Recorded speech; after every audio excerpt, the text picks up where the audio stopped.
बिस्मिल्लाहिर्रहमानिर्रहीम। आज हम बायोलॉजी का जो chapter number 1 the science of biology का जो टॉपिक है साइंटिफिक मेथड वो डिस्कस करेंगे। तो सबसे पहले इसकी डेफिनेशन पढ़ लेते हैं। Scientist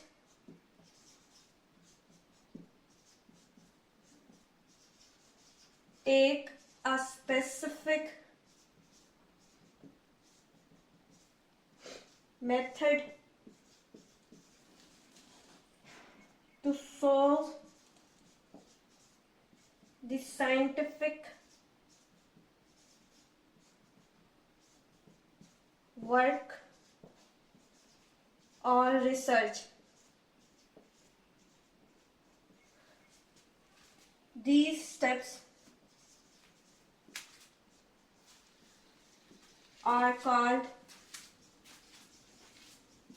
scientific method.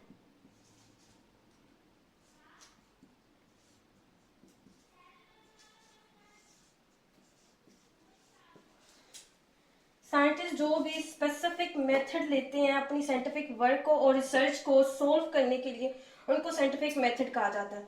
और अगर कोई साइंटिस्ट की जगह बायोलॉजिस्ट है, बायोलॉजिस्ट अगर take a specific method to solve the biological problem या बायोलॉजिकल वर्क और रिसर्च, तो उसको साइंटिफिक मेथड नहीं कहेंगे, उसको बायोलॉजिकल मेथड कहेंगे। बस फर्क इतना ही है कि अगर साइंटिस्ट लेंगे तो साइंटिफिक मेथड होगा, अगर बायोलॉजिस्ट लेंगे तो बायोलॉजिकल मेथड होगा। साइंटिस्ट जो होते हैं वो जो भी चीज पढ़ते हैं ना, वो फिजिक्स केमिस्ट्री बायो से फिजिक्स केमिस्ट्री मैथ लेके पढ़ते हैं, लेकिन वो लाइक मान ले वो सोलर सिस्टम को पढ़ेंगे या फिर ग्रेविटी का जिस तरह डिस्कवर किया वो पढ़ेंगे। लेकिन जो बायोलॉजिस्ट होंगे ना, वो जो भी चीज पढ़ेंगे ना, वो हमेशा लिविंग ऑर्गेनिज्म से रिलेटेड पढ़ेंगे। तो इस वजह से ये डिफरेंस रखा गया कि जो बायोलॉजिस्ट होते हैं वो हमेशा लिविंग ऑर्गेनिज्म को पढ़ते हैं और जो साइंटिस्ट होते हैं वो अमूमन नॉन लिविंग थिंग चीजों को पढ़ते हैं। तो जो साइंटिस्ट इस मेथड पे फॉलो करेगा, इन मेथड्स के ऊपर चल के अपनी रिसर्च देगा, तो उसको साइंटिफिक मेथड कहेंगे। और जो बायोलॉजिस्ट इस स्टेप्स पर चल के अपनी वर्क या रिसर्च को देंगे तो उनको बायोलॉजिकल मेथड कहेंगे। तो इनमें अब जो आ जाते हैं वो हम डिस्कस कर लेते हैं। पहला आता है recognition of problem, recognition of problem. दूसरा हमारे पास आ जाता है ऑब्जर्वेशन। वन बाय वन सबको डिटेल के साथ हम डिस्कस करेंगे। तीसरा हमारे पास आ जाता है हाइपोथेसिस।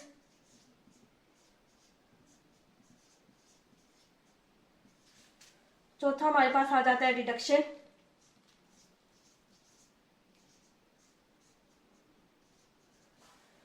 पांचवा हमारे पास आ जाता है एक्सपेरिमेंट।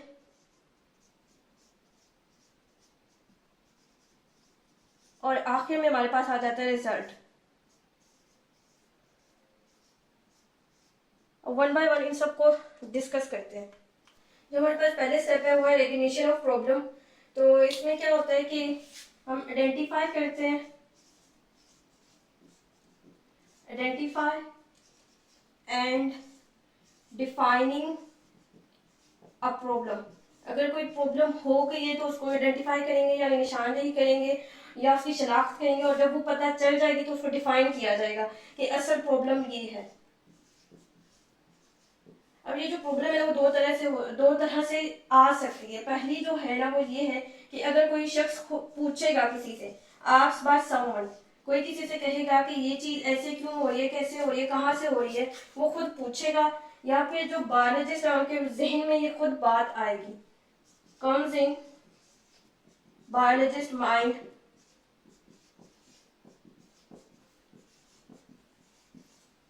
By himself. अब इसकी एक मिसाल ले लें कि एक बायोलॉजिस्ट हैं और उन्होंने देखा कि जो एक पौधा है उसकी जो ग्रोथ है ना वो बाकी पौधों से ज्यादा अच्छी है।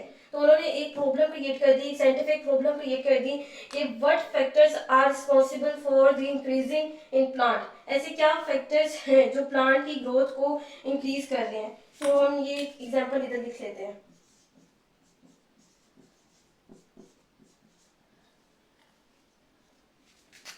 What factors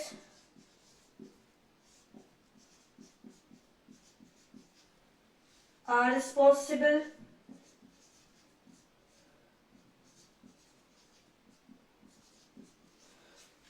for the growth of plant. ऐसे क्या फैक्टर्स हैं जो इसकी ग्रोथ को बढ़ा रहे हैं? तो ये एक साइंटिफिक मेथड के ऊपर इस प्रॉब्लम को सॉल्व किया जाएगा। तो अब जो दूसरी हमारे पास है साइंटिफिक मेथड का जो दूसरा पड़ाव जिसे हम कहेंगे वो है ऑब्जर्वेशन। अब उसको डिस्कस कर लेते हैं। इसके बाद हमारे पास है ऑब्जर्वेशन, जो हमारा सेकंड स्टेप है। तो ऑब्जर्वेशन जो होती है ना वो 5 सेंसेस को यूज करके बनाई जाती है। तो पहले हम ये लिख लेते हैं, ऑब्जर्वेशन जो है वो हमेशा 5 सेंसेस को यूज करके बनाई जाती है। 5 सेंसेस, पहली जो हमारे पास सेंस आती है वो है हेयरिंग, स्मेलिंग, टच, टेस्ट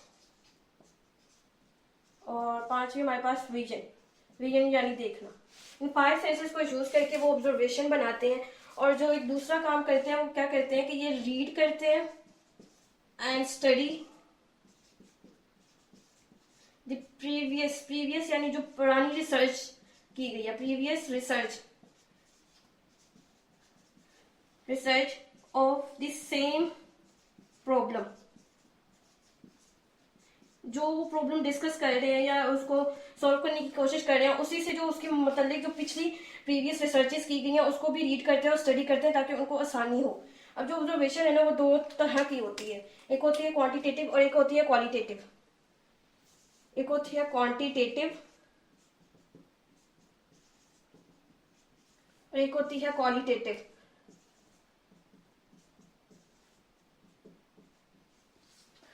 हमें पहले इनके वर्ड से ही पता चल रहा है, जो क्वांटिटेटिव है ना वो क्वांटिटी से रिलेटेड है।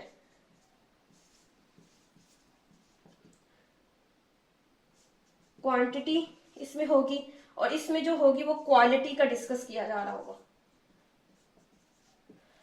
अब क्योंकि ये क्वांटिटी है तो ये मेजरेबल है, इसको हम मेजर कर सकते हैं। और ये क्वालिटी है और क्वालिटी को मेजरेबल नहीं किया जा सकता, नॉट मेजरेबल।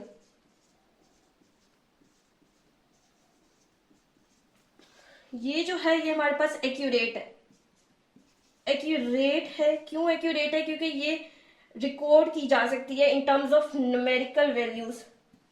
एक्यूरेट है, एक्यूरेट क्यों है? क्योंकि ये रिकॉर्ड की जा सकती है in terms of numeric value.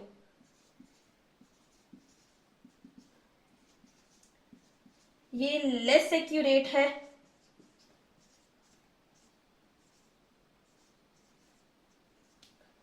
क्योंकि ये रिकॉर्ड नहीं की जा सकती in terms of numeric value, not recorded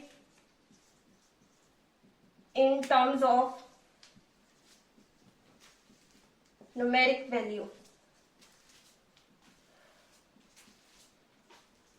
एक बंदा कहता है कि मैं बहुत बहादुर हूं, तो ठीक है वो बहुत बहादुर है, लेकिन हम उसको न्यूमेरिक वैल्यू में तो नहीं ना कह सकते कि 70% या 80% बहादुर है। तो इसी तरह क्वालिटी जो है ना वो मेजरेबल नहीं होती और वो लेस एक्यूरेट होती है और वो इन न्यूमेरिक वैल्यू में नहीं रिकॉर्ड की जा सकती। जो क्वांटिटी है, क्वांटिटी तो सारी सी बात है, मेजरेबल भी होगी, एक्यूरेट भी होगी और record in terms of numeric value. अब इसके एक एग्जाम्पल ले लेते हैं हम लोग कि मैं यहाँ पे कह दूं, पहले हम यहाँ पे एग्जाम्पल लेते हैं।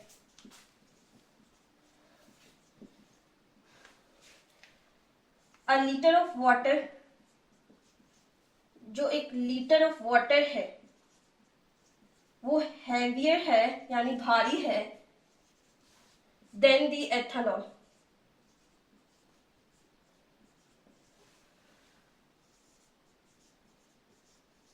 लीटर ऑफ वाटर जो है, जो लीटर ऑफ वाटर जो है वो हैवियर है एथेनॉल से, पता चल गया। लेकिन अगर हम इसी चीज को इधर क्वांटिटी में शो करते हैं ना तो ये हमें मजीद एक्यूरेसी दिखाएगी। वो किस तरह? जैसे कि 1000 gram of water, gram of water is heavier than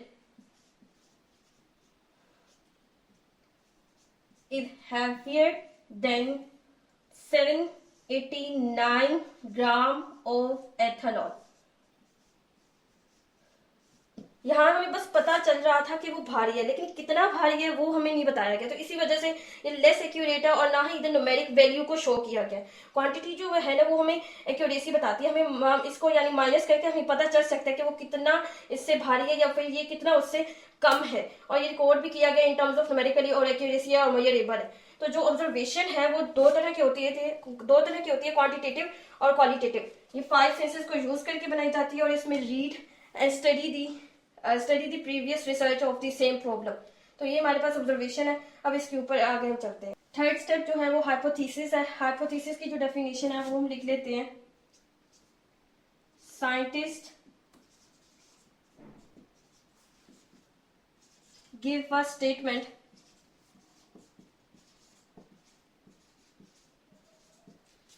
that may शायद to may prove the answer of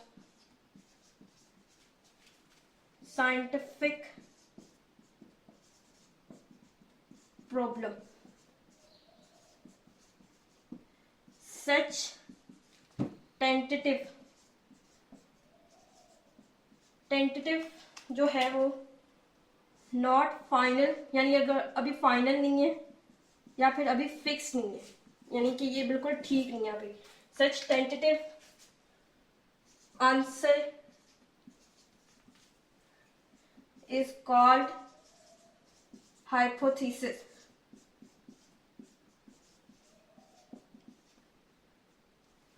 scientist जो एक स्टेटमेंट देते हैं जो शायद प्रूव हो साइंटिफिक प्रॉब्लम की, यानी एक स्टेटमेंट को आप सीधा लेने आंसर, साइंटिफिक प्रॉब्लम क्रिएट की गई, उसका आंसर दिया गया, शायद कि वो प्रूफ हो जाए, उस स्टेटमेंट को हम हाइपोथेसिस कहते हैं। और जो वो टेंटेटिव यानी अभी फाइनल नहीं हो, क्योंकि वो फाइनल क्यों नहीं, अभी एक्सपेरिमेंट्स होने हैं तो वो तब फाइनल होगी।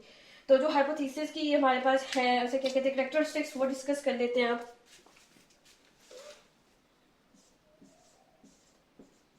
Characteristics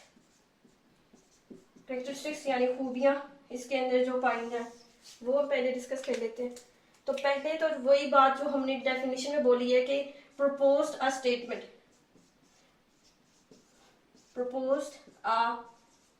statement the scientific problem, statement the answer of scientific problem। वही बात जो डेफिनेशन में हमने की है कि हमें आंसर दिया जाएगा साइंटिफिक प्रॉब्लम का। दूसरी बात कि ये मैच होना चाहिए, मैच विद द ऑब्जर्वेशन, जो ऑब्जर्वेशन दी थी है उसी से रिलेटेड हाइपोथेसिस हो। यानी मान लिया आपने ऑब्जर्वेशन, जैसे कि हमने साइंटिफिक प्रॉब्लम ली थी प्लांट से रिलेटेड, आपने ऑब्जर्वेशन भी प्लांट से रिलेटेड की, लेकिन आप जो हाइपोथेसिस दे रहे हैं वो एनिमल से रिलेटेड दे रहे हैं, तो इस तरह नहीं होगा। जो ऑब्जर्वेशन है वही हमारी हाइपोथेसिस हमें देनी चाहिए। थर्ड जो हमारे पास है वो ये है कि दैट में प्रूव और डिसप्रूव करने का कोई ना कोई वे होना चाहिए। वे तभी होगा जब वो एक्सपेरिमेंट किया जाएगा। हमारे पास एक वे होना चाहिए जिससे आपके हाइपोथेसिस को हम डिसप्रूव कर सकें। वो डिसप्रूव तब भी होगा जब हम उसको एक्सपेरिमेंट कर सकें। तो आपने ऐसी हाइपोथेसिस देनी है जिसको हम एक्सपेरिमेंट कर सके, परफॉर्म किया जा सके। Experiment will be perform.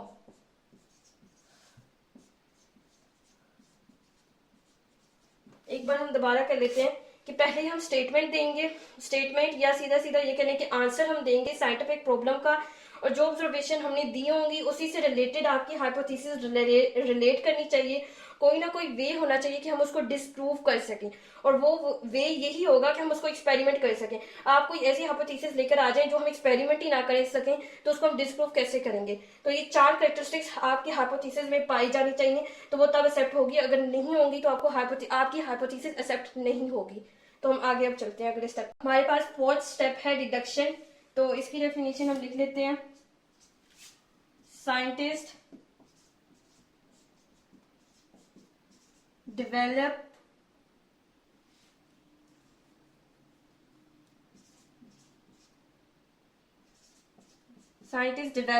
a statement or logical result from their hypothesis. This logical result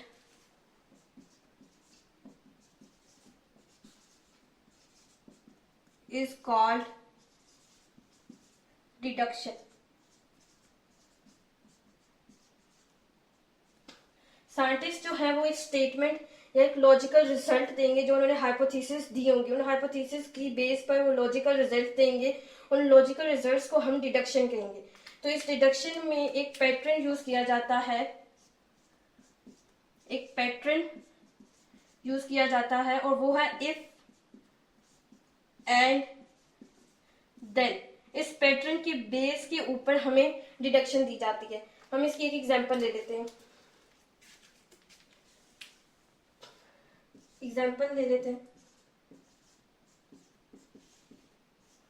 पहले हम एक हाइपोथेसिस क्रिएट करते हैं। हमने एक हाइपोथेसिस दी और वो क्या दी, वो ये है कि leaf discolouration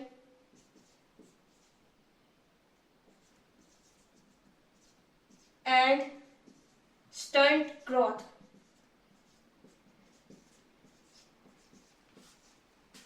is caused by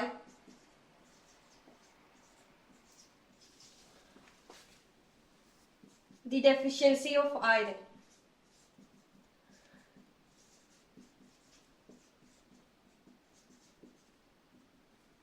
हमने ये कहा कि लीफ डिस्कलरेशन, डिस्कलरेशन से मुराद ये है कि उसके जो कलर है, यानी लीफ का जो कलर है जो ग्रीन होता है वो कम होना शुरू हो गया है, और जो स्टंट ग्रोथ है उसकी जो ग्रोथ है वो कम होने लग गई है या रुक गई है या स्टॉप हो गई है। वो किसकी वजह से होती है? डेफिशिएंसी, यानी कमी हो जाती है आयरन। अगर आयरन की कमी हो जाए तो उसमें स्टंट ग्रोथ हो जाती है और लीफ का जो कलर है वो कम होना शुरू हो जाता है। ये हमने दी थी हाइपोथेसिस। अब इसी हाइपोथेसिस की रिलेटेड अगर हम डिडक्शन देना चाहें तो वो डिडक्शन एफ एंड देन की पैटर्न के ऊपर हम देंगे। If iron deficiency, if iron deficiency is cause यानी वजह बन रहा है सिम्टम की, is cause of symptom, if अगर आयरन कमी बन रहा है सिम्टम की तो देन, if और देन हमने यूज कर लिया, देन एड आयरन, उसमें ऐड कर दे आयरन को टू द सॉइल, सॉइल में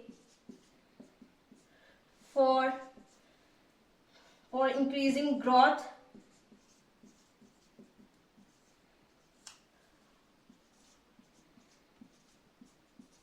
and for the colour of leaf, और कलर को बढ़ाने के लिए या कलर की जो लीफ के कलर है उसको ठीक करने के लिए उसके अंदर आयरन ऐड कर दे। हाइपोथेसिस और रिडक्शन की डेफिनेशन को समझाने से पहले ना मैं आपको ये इफ एंड देन का एक थोड़ा इसके अंदर एडिशन जो एक बात रह गई थी वो मैं बता दूं कि इफ हम यानी अगर इफ से मुराद ये है कि अगर हाइपोथेसिस ये दी गई है, अगर आपकी हाइपोथेसिस आपने जो दी वो ठीक है, वो करेक्ट है, तो देन यानी फिर आप हमें बताएं कि वो रिजल्ट क्या होगा। अगर वो आपने मसले का, उस मसले से रिलेटेड हाइपोथेसिस दे दी है तो what might be the result, तो उसका रिजल्ट क्या है या फिर उसका हल क्या है वो आप हमें बताएं। अब इसी को हम ना समझ लेते हैं एग्जाम्पल से। हाइपोथेसिस दी गई है कि लीफ जो है, जो लीफ की जो डिस्कलरेशन है, उसकी जो कलर जो है उसका कम हो रहा है, स्टंट ग्रोथ हो गई है या उसकी जो ग्रोथ है वो स्टॉप हो गई है। वो किसकी वजह कोस्ट यानी वजह बन रही है, किसकी वजह से हो रही है? वो है डेफिशिएंसी ऑफ आयरन, आयरन की कमी। डेफिशिएंसी कमी यानी आयरन की डेफिशिएंसी की वजह से उनकी जो ग्रोथ है वो स्टॉप हो गई है और उनका जो कलर है वो कम हो रहा है। अब हमें डिडक्शन दी गई इफ एंड देन के पैटर्न को यूज करके। यहाँ पे हमने इफ यूज किया हुआ है और यहाँ पे हमने देन यूज किया हुआ है कि अगर आयरन डेफिशिएंसी एक वजह बन रहा है, मतलब हाइपोथेसिस को हमने प्रूव कर लिया, हमने कह दिया कि आपने कहा कि डेफिशिएंसी जो है वो एक डेफिशिएंसी ऑफ आयरन जो है वो एक वजह बन रहा है, हमने इस बात को एग्री कर लिया। फिर हमने कहा देन, फिर हमें रिजल्ट बताया। रिजल्ट क्या है? तो रिजल्ट उन्होंने हमें ये दिया कि add iron to the soil, तो उसके अंदर आयरन को, सॉइल के अंदर आयरन को ऐड कर दे इंक्रीज ग्रोथ करने के लिए और कलर देने के लिए लीफ को। तो ये हमें उन्होंने रिजल्ट दिया इस हाइपोथेसिस के ऊपर। तो ये हमारे पास है हाइपोथेसिस और डिडक्शन की एग्जांपल, और ये डिडक्शन की हमारे पास फिफ्थ स्टेप है, पांचवा जो स्टेप है वो एक्सपेरिमेंट है। तो आपने जो हाइपोथेसिस दी है उसको डिडक्शन उसकी बनाकर उसका एक्सपेरिमेंट किया जाएगा। तो जो आपने हाइपोथेसिस दी हैं उनका हम एक्सपेरिमेंट करेंगे। जो हाइपोथेसिस आपकी करेक्ट होंगी, करेक्ट हाइपोथेसिस जो होंगी उसे एक्सेप्ट कर लिया जाएगा, और जो इसे अल्टरनेट हाइपोथेसिस दी होंगी, मतलब वही हाइपोथेसिस लेकिन उसकी आपने 4-5 जो हाइपोथेसिस दी होंगी अल्टरनेट हाइपोथेसिस,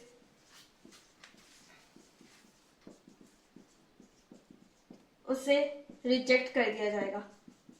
मतलब आपने 4 हाइपोथेसिस दी हैं, जो उसमें से सही वाली होगी उसको एक्सेप्ट कर लेंगे, और उसी से रिलेटेड जो आपने बाकी जो 3 दी होंगी उसको रिजेक्ट कर दिया जाएगा। जो एक्सेप्ट कर ली जाएगी ना उससे फर्दर डिडक्शंस बनाई जाएंगी, फर्दर डिडक्शंस बनाने के बाद उसको दोबारा एक्सपेरिमेंट किया जाएगा, और ये प्रोसेस 3-4 मरतबा होगा। फिर आपकी हाइपोथेसिस को सही तरह मायनों में एक्सेप्ट करके उसको एक रिजल्ट की शक्ल में देंगे, एक्सपेरिमेंट दोबारा किया जाएगा। अब जो एक्सपेरिमेंट होते हैं वो 2 तरह के होते हैं, एक होता है एक्सपेरिमेंटल ग्रुप और एक होता है कंट्रोल ग्रुप। एक होता है हमारे पास एक्सपेरिमेंटल ग्रुप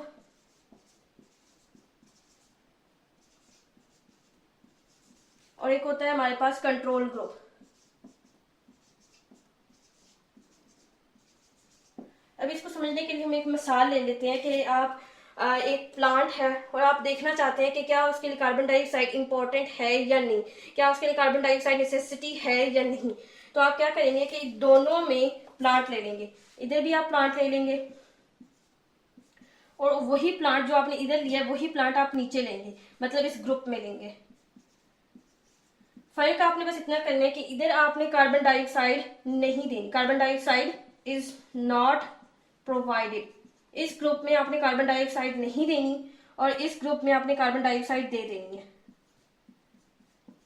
और 3-4 दिन बाद आप आके इन प्लांट्स को चेक करेंगे और आपको पता चलेगा कि जो आपने इस ग्रुप में जो प्लांट रखा था इसके अंदर फोटोसिंथेसिस हुई थी, फोटोसिंथेसिस हुई, उसने ग्लूकोज बनाया, उसने अपनी खुराक बनाई और वो उससे जिंदा रहा। इसमें आपने कार्बन डाइऑक्साइड नहीं दी तो जिसकी वजह से फोटोसिंथेसिस नहीं हुई, ग्लूकोज नहीं बना, उसने अपनी खुराक नहीं बनाई और वो डेथ कर चुका है। तो इससे ये साबित होता है कि जो कार्बन डाइऑक्साइड है वो प्लांट के लिए इंपॉर्टेंट है, नेसेसिटी है। तो जो एक्सपेरिमेंट है वो इन 2 बेस के ऊपर रखा जाता है, एक के अंदर चीज प्रोवाइड की जाती है और एक के अंदर वो चीज प्रोवाइड नहीं की जाती। और अगर आपने जो बात की है वो एक्सेप्ट हो गई है और उसे फर्दर डिडक्शंस बना के दोबारा एक्सपेरिमेंट करके वो भी एक्सेप्ट हो गई है, तो वो जो आपने जो साइंटिफिक मेथड जो प्रॉब्लम था उसका जो आंसर आपने दिया उसको फिर एक रिजल्ट की शक्ल में कन्वर्ट कर दिया जाता है। तो जो लास्ट स्टेप है वो हमारे पास रिजल्ट, जो अभी हम उसको भी डिस्कस कर लेते हैं। साइंटिफिक मेथड का जो लास्ट स्टेप है वो हमारे पास है रिजल्ट।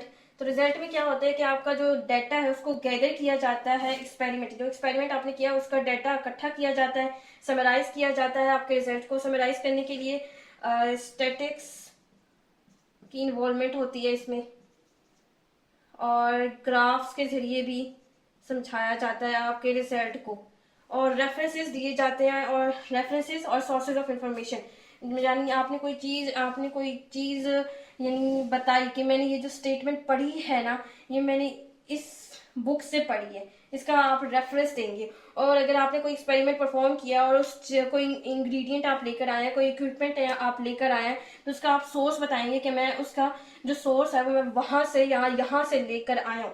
तो आपको ये बताना पड़ेगा, आपको रेफरेंसेस और सोर्सेज बताने पड़ेंगे ताकि कोई और साइंटिस्ट आए और आपने ये जो रिजल्ट दिया इसको प्रूव करने के बजाय डिसप्रूव करना चाहते हो तो वो इन सोर्सेज और रेफरेंसेस के जरिए वो आपकी चीजों को इकट्ठा करके दोबारा एक्सपेरिमेंट क्रिएट करें और फिर एक नया प्रोसेस बनाए। तो आपको रेफरेंसेस और सोर्सेज बताने पड़ेंगे। आपने अगर जो रिजल्ट दिया है वो प्रूफ निकल आया तो आप उसको पब्लिश करेंगे साइंटिफिक जर्नल्स में एंड बुक्स में, ताकि जो मजीद साइंटिस्ट आएंगे या जो है वो उस चीज को पढ़ना चाहते हो तो उन बुक्स के जरिए वो पढ़ सकें। ये जो साइंटिस्ट होते हैं वो अपनी जो आइडिया जो होता है या जो जो रिजल्ट उन्होंने प्रूव कर लिया वो शेयर करते हैं दूसरे साइंटिस्ट के जरिए। तो उनको मतलब शेयर करने के लिए क्या करना पड़ता है कि रिपोर्ट और प्रेजेंटेशन बनानी पड़ती है। जो रिपोर्ट होती है और जो प्रेजेंटेशन होती है ये नेशनल और इंटरनेशनल मीटिंग्स के जरिए एक दूसरे को बताई जाती है। नेशनल और इंटरनेशनल मीटिंग्स होती हैं, उनमें साइंटिस्ट अपनी ये चीज़ें शो करते हैं, अपना रिजल्ट शो करते हैं। तो ये हमारे पास टॉपिक था साइंटिफिक मेथड, जो मैंने आपको समझाया। उम्मीद करती हूँ आपको समझ आई होगी। तो नेक्स्ट वीडियो में आपसे मुलाकात होगी। खुदा हाफिज।